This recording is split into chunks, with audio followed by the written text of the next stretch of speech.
بسم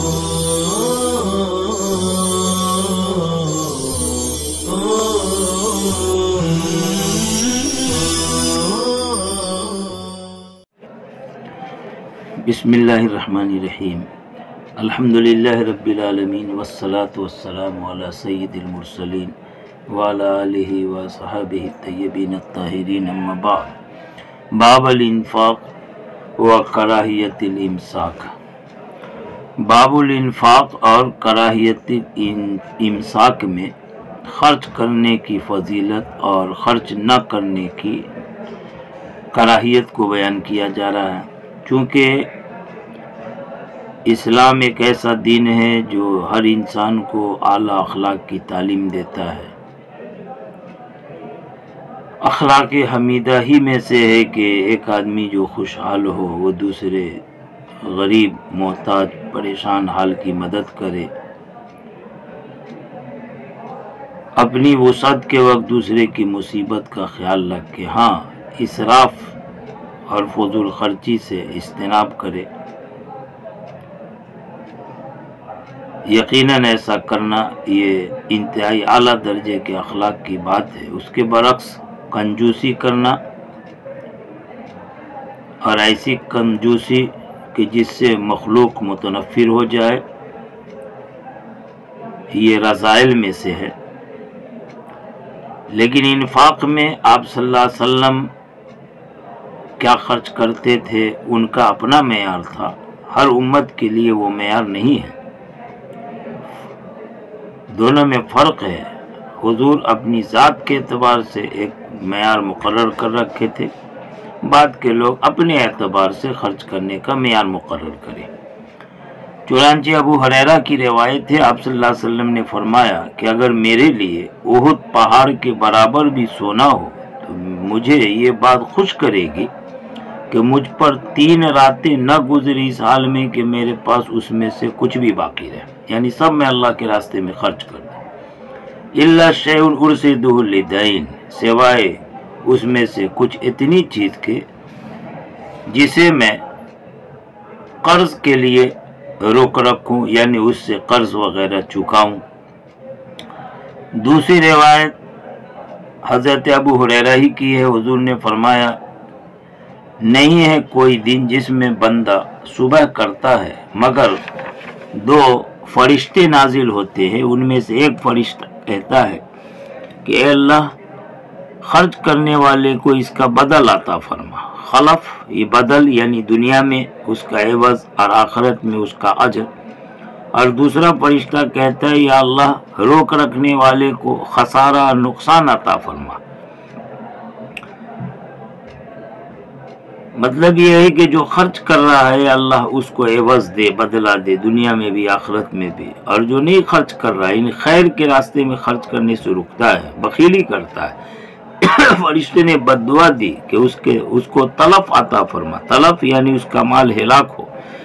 یا تو ظاہری طور پر مال ہلاک ہو جائے یا باطنی طور پر ہلاک ہو، یعنی اس میں برکت نہ رہے۔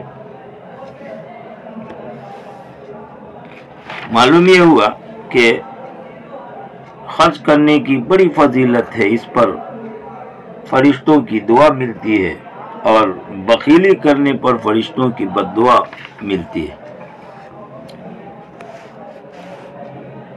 آگے حضرت اسماء کہتی ہیں کہ حضور نے فرمایا انفقی،